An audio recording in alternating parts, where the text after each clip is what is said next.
In today's video, I'm going to show to the class how to go ahead and drill and tap an item, a coaster holder, for their coasters. First, just to show what's going on here, the idea is to have the coasters in the middle, and these are going to be drilled through you're going to fasten them through the underside, and they're going to act as little post holders. I'm just going to put these here just for reference so you can see what the outcome goal is. First, you have to make your coasters. That's step number one. Now, step number two is the coaster holder in design thought process to include the coasters in it. So the coaster holder that Andrew chose was larger than the coasters, so that by at least an inch, yes. So that we could put these in and the coasters would just drop in. AutoCAD to be specific, was a tool of the day to get everything done. It did a template. Now the only modification I would have asked that he do for the future is, instead of drawing the circles for where the holes will be, in CAD, instead draw X's of where you want the holes. So draw center X's, because it'll be easier to find a center X than it will be to find the center of a circle without the center mark. So center marks are better, not the circles. You draw the circles to make sure you have enough space. That's why. And then what you do is you add in the center marks. Or centers through the center. You have that feature inside AutoCAD, however way you want to draw it. Next, overlay the image and use the center punch very carefully. This is a spring-loaded center punch, which means it has actual spring to it. I can't show you sideways, but this is a spring-loaded punch. You have to be careful using a spring-loaded punch on plastic. If you're too close to the edge, you will shatter the plastic, guaranteed.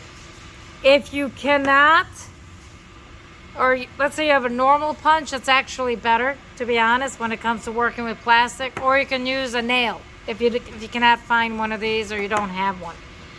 You would have this overlaid, obviously tape it down, and then all you got to do is put the nail and then tap it with a mallet, not with a hammer, because you can just as easily do as much damage as a spring-loaded center punch if you chose to use a hammer, and you can shatter the material.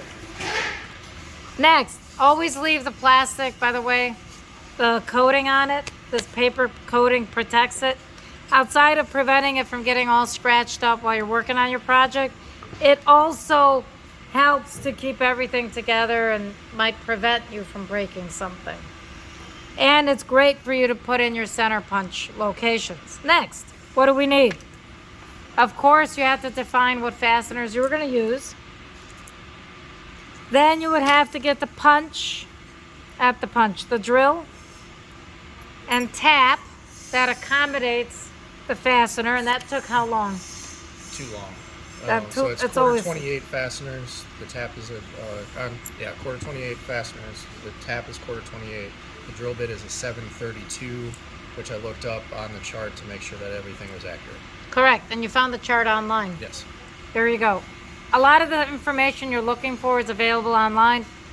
We do have charts in the lab, but you don't always have to ask for that information. Literally, jump online. You'll find charts on drills and taps everywhere. Once you know what fasteners you are using, then you know what drill and tap set you need. If you cannot find the drill and tap set for the fasteners you're picking, find fasteners that you can find the drill and tap set for. Don't sit there and insist, I gotta use this, but I can't find these. So go out and buy them? Seriously? No. Figure out a better design. You do all this before you start cutting material, because once you start cutting material, that's it. You're done. You've committed to your design. Got it? You want to do all this prep work ahead of time. So when you're creating your coaster holder that's going to be drilled and tapped, make sure you figured out this other stuff first. Okay? Next, you need a tap holder for your tap. You need a drill for your drill. All of this has to be held together tightly in order to drill this. You do not do it by hand.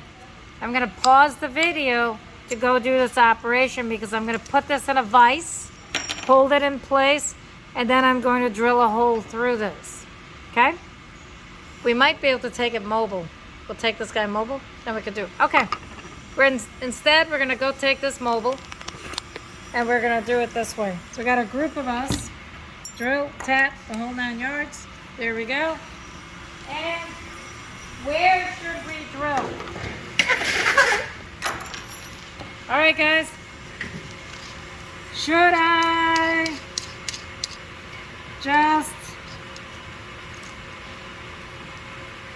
hold it? No.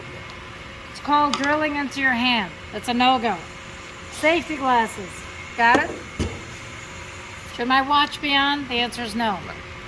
Okay, safety-wise, I don't want anything in my way. Got it, guys? Next, you always want your item to be held, not by your hand. Your hand is not a vice. Get it? You do want, because this is plastic, it's tender. So you don't want it to get messed up inside of a vise. So you want to make sure you use a vise that has no teeth. You want to position your piece in such a manner that you have full access to as many holes as you can without compromising the integrity of the piece. Meaning, I can put this out here, but only a tip of this is being held. Anyone do karate here? You know. You see it? You see it? I can go snap this off. Get it? Not a good move. This is not a karate class. Okay, we want the piece held securely. Next, drill, make sure it has power. Make sure you've tightened it. Does it matter what the drill is set to as far as torque? Ah, excellent question. This one's set to number 2. It's number 1. I happen to have one with a whole bunch of settings on it. Not gonna, I'm listening to it is what I'm hearing. It's fine.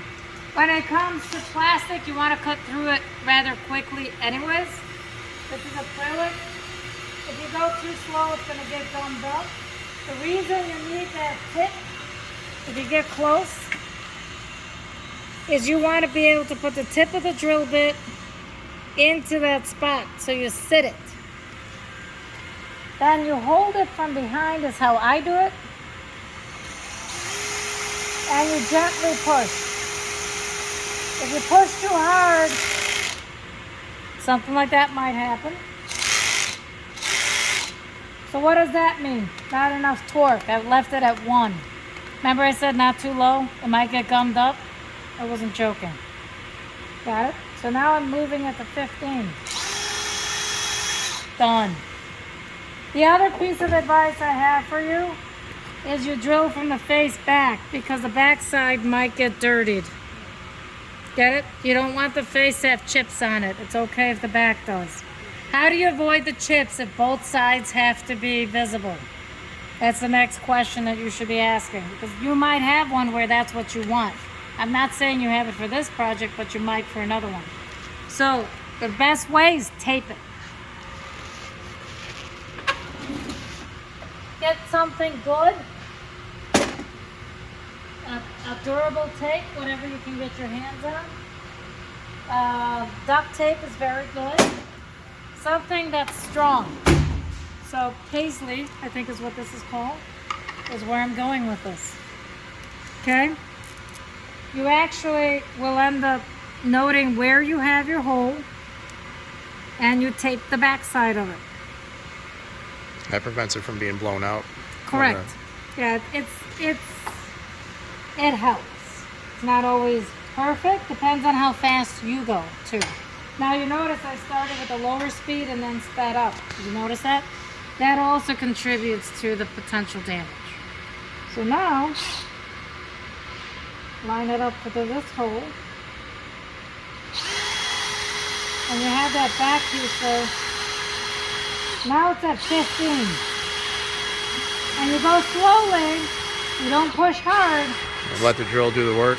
Let the drill do the work. It's correct. There you go.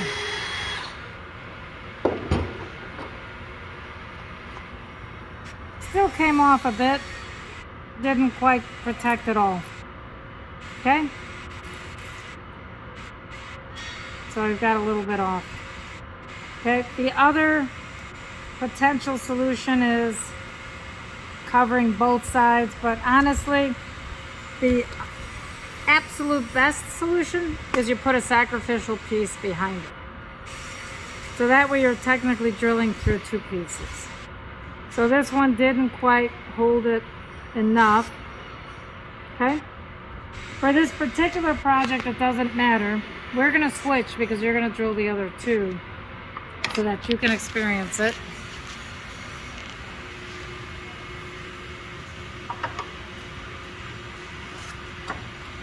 All the way in. No, no, no. Pull it back.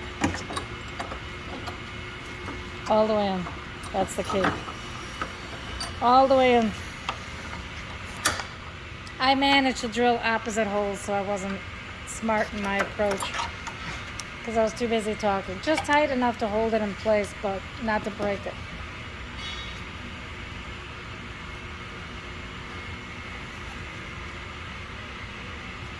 There you go. And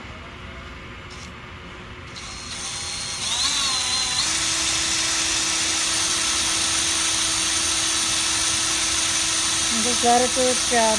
It is a duller bit, I can tell you that. We have a variable speed drill bit too.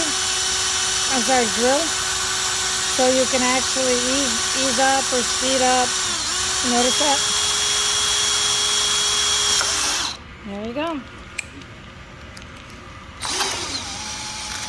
Yep, in this case, it's brittle enough that you probably would have to have a sacrificial piece to avoid any of that. Now, the other thing is always keep your drill sideways. Why? Because when it's in this position, despite that nice big flat space there, if somebody knocks it over, the chances of breaking the drill bit are high. Okay, the chances of damaging somebody is high. So when you have the drill on the side, laid down on the table, you won't run the risk of accidentally stabbing yourself in the foot with your own drill.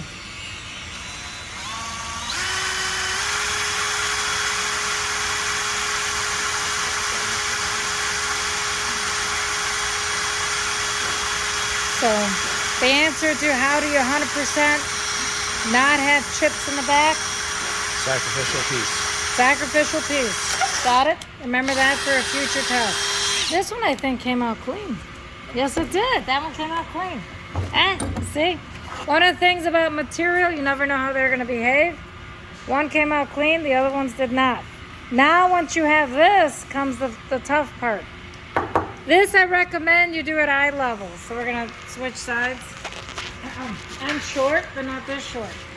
Remember the drill. Okay? Eye level, what are warnings I'll give you when it comes to tapping? Biggest mistakes people make is they treat it, Yeah, the biggest mistakes people make is they hear and then they wobble while they're putting it in. Can't do that. The easiest way to avoid wobbling is to actually line up your motion with your arm. So we can't do this here. I can, but we can't. Okay? So instead we're going to go to a vise that's higher up. Most of you are taller than me. That's the reason I suggest this one. Okay? Your goal is to have enough room, and you're gonna actually come on this side so you can see this. When you hold a tap, everyone holds it different. Okay? Are you covering the? No. Oh, okay. When you hold a tap and you're here, your hand, your goal is to line it up with the tap, so you treat it as one piece, so you don't wobble. When you push in, you're holding it with that arm.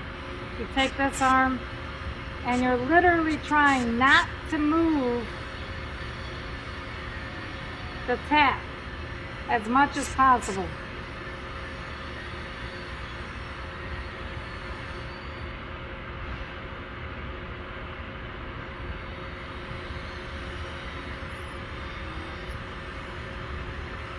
That, trying to show the motion.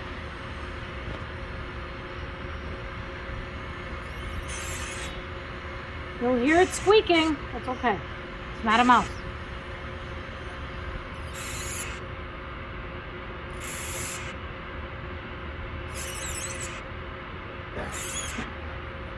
See it coming out the other end.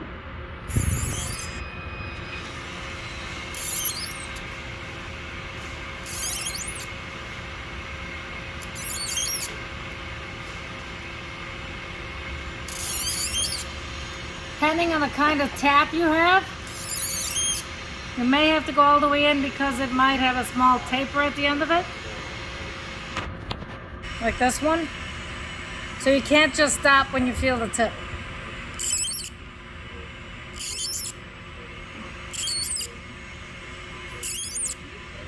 Now the most dangerous part, exiting.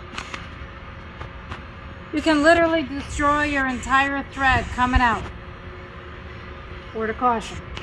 I'm going to check if I got enough. Nope, just a little more. You want to make sure it's fully engaged, which it is. Gently let it walk out.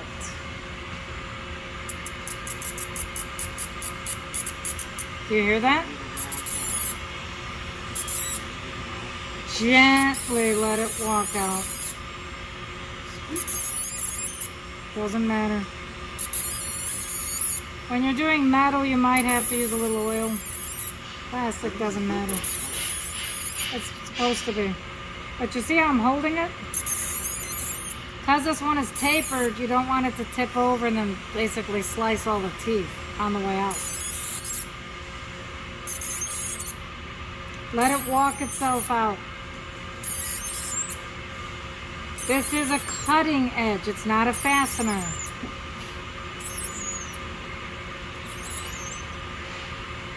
See how now it wobbles? That's why you have to hold it. And you see how gently take it out.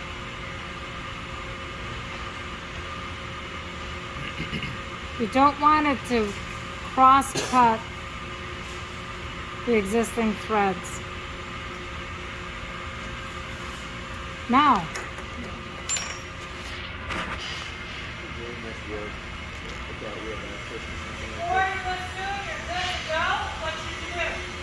check. Now this is a quarter 28, so it's a fine thread. The finer the thread. Doesn't matter if I want it to go. Won't matter for our purpose for this conversation, but we'll go the other way. It's okay. I was just wondering if it mattered. Yep. The finer the thread, the more careful you have to be. Because you see how close these teeth are? The thread there? It is a fine thread, which means your chances of screwing up the thread are even higher. That's why I tell you guys in class, can you drill and tap wood? Hardwoods. Very hard woods only. And then the next thing I'm going to tell you is you can't do this. You can only use rough threads in wood. Okay, so a quarter 20, not a quarter 28.